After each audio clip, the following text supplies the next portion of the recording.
of the Mahogany Fond Mobcast. I am here with Terence. Terence, what did you say your last name was? Latham. I am here with the infamous Terence Latham, a serial entrepreneur who's about to give us a little insight about his life. So, Terence, tell the mob crew just a little bit about yourself. So my name is Terence Latham, 42 years old, 80s baby. Okay, what? Yeah, so I've been an entrepreneur since I was 18 years old. Oh, wow. So, okay. I've started, built, and sold 3 different companies. You know, so I started from scratch. Okay, and, started from the bottom, now we're here. And I've probably owned like 10, 12 businesses Oh, throughout my career. So definitely an entrepreneur all my life. It's what I've been, you know. So yeah. Okay. Out of the businesses that you currently own and operate, which one would you say is your most lucrative? So I have a rental car company right now. Like, you go through like Toro, or this is your company? It's my own personal brand. So oh, wow. the name of my company is called Gig Ride Rentals. Gig Ride Rentals? Gig, G-I-G. Oh, okay. Gig Ride Rentals. You're going to have to give me a little P&G. I'm going to inserting now. Yeah. So yeah, Gig Ride Rentals. What I do is I buy vehicles. I pay cash for my cars, and so I have 8 rental cars right now. I have 6 that's in service, 2 that's currently like getting ready. Actually it's 3 that's getting ready to go. So I have 9 in total. Oh, wow. Yeah. So I started that business last year.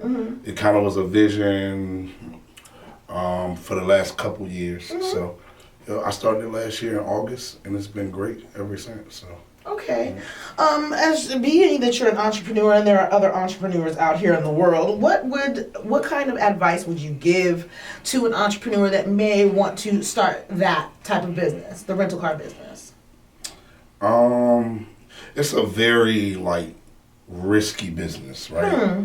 You don't hear this. This is what you don't hear. But go ahead, drop them gems on them. So a lot of people talk to me like, "Oh man, you gotta run." I started with 1 car. I bought a wreck Prius for $600. Oh, okay. And I put that car together. So I might have spent another $2,000. So let's say $2,600 in total to take a car. But I'm a car guy. This is what I do. Okay. All right. I did some of the work. Yeah. And most of my businesses have surrounded around cars. Oh, okay. So it's who I am. That's my passion. So I was able to get this car and put it together, and I started renting it out. And typically about $50 a day. So that's on average. $350 a week per car. So it's not bad. Yeah, okay. Not bad. Yeah. Now, being that you've been an entrepreneur since you were younger, 18.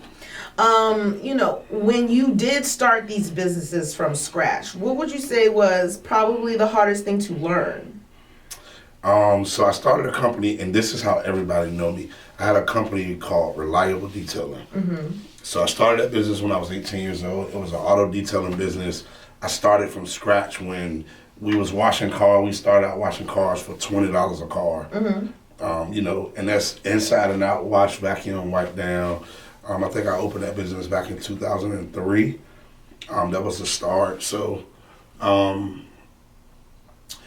understanding what scaling was, I think that's the biggest thing. Like, I had 4 trucks in the office, and 13 employees, but I was broke in and out of everything in my life. Oh, wow. And so a lot of people believe that scaling is better.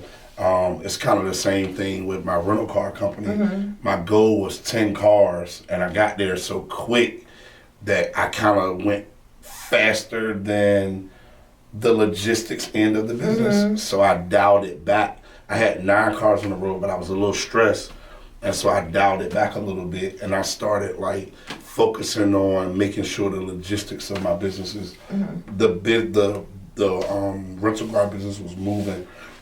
And what's the word I'm looking for? like streamlined. So that's make important. things easier for yourself and the company. Absolutely. So, Okay. and for the customer as well, because that's important too. Right. So I'm not me focused. I'm actually customer focused, because anytime you open a business, you're solving a problem. True, very true. So if you understand the problem that you're solving and you focus on the solution, your business will take off. Wow. Okay. Let me ask you one more question.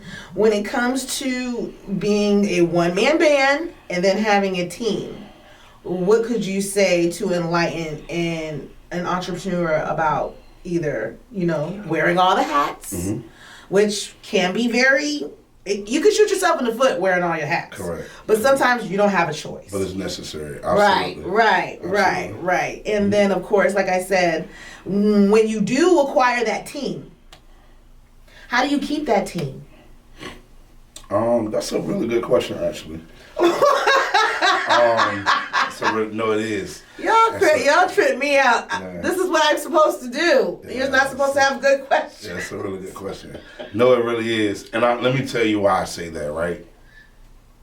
Because entrepreneurship is kind of broad, right? It is. So you have the one-man bands, which people that want to be a one-man band. Now, most times that is stemmed from scarcity, right? It's like, oh, I'm doing good. I can just have me and just my business, and I don't want no employees. That's because they don't want to grow. They don't want to manage people, and people will tell you that.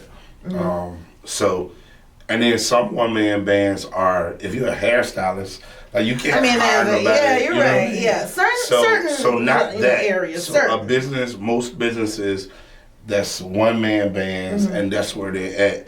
They're comfortable, right?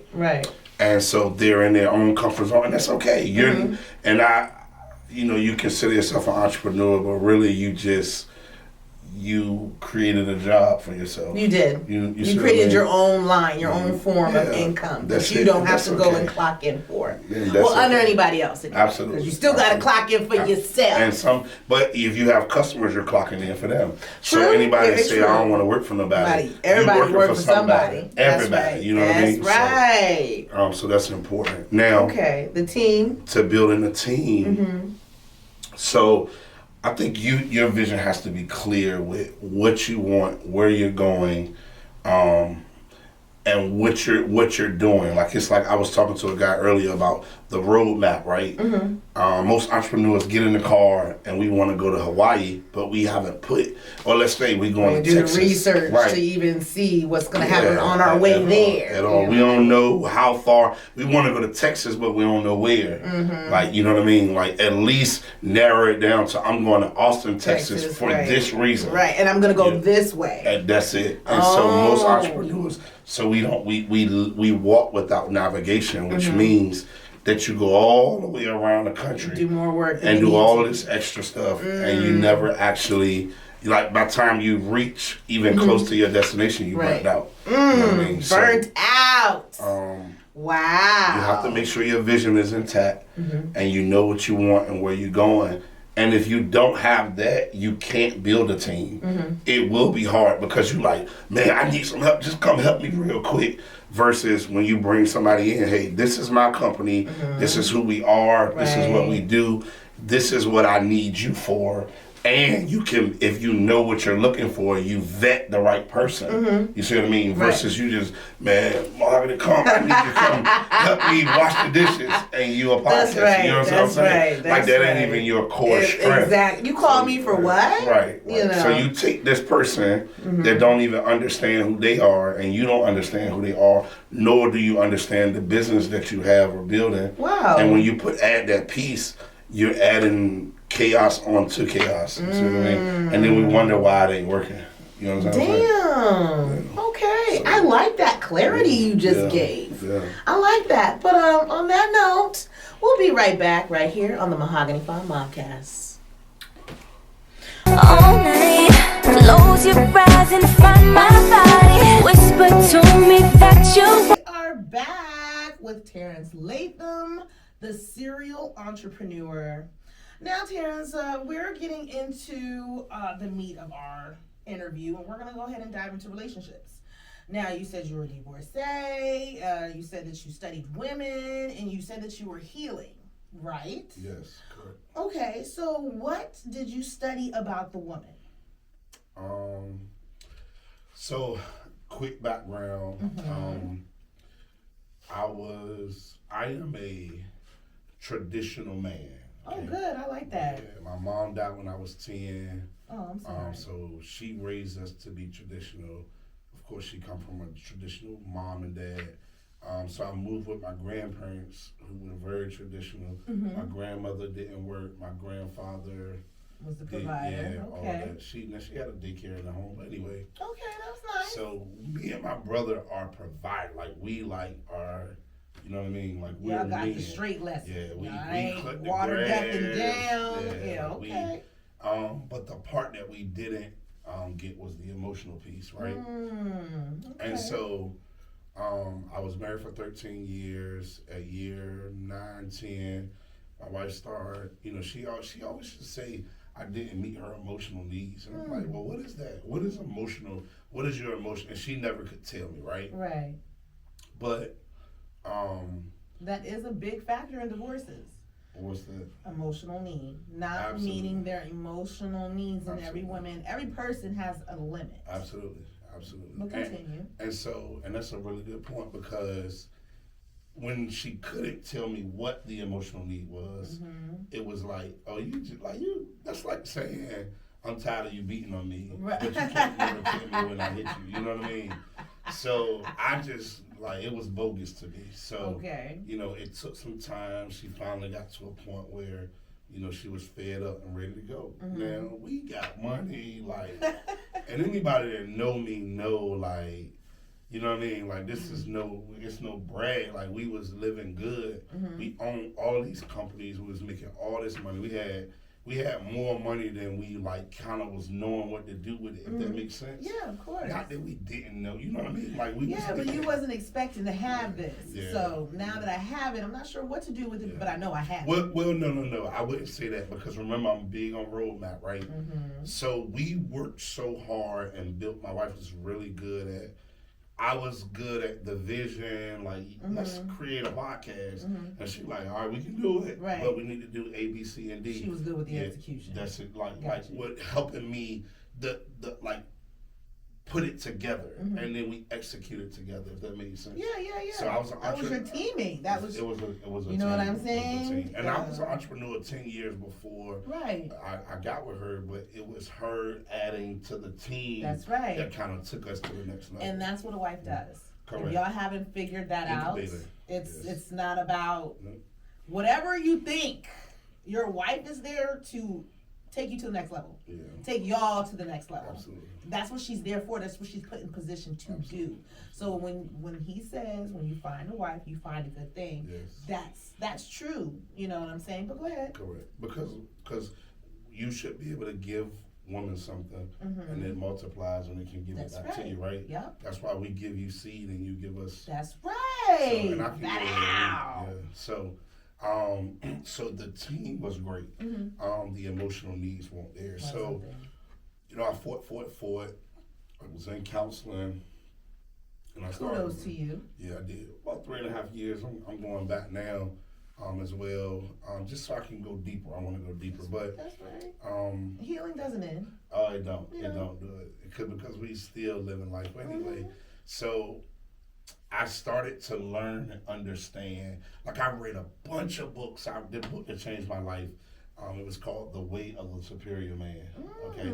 The weight of a superior. The weight of a superior man. The weight of a superior man. Because Yes. somebody might want to hear. Take a I'm good telling read. you, that book All right. changed my life, and I've turned on quite a few brothers to it. And if you're willing to grow and learn and want to listen, it talked about emotions. So, I wasn't in control of my emotions. My wife would get, testy is what they call it.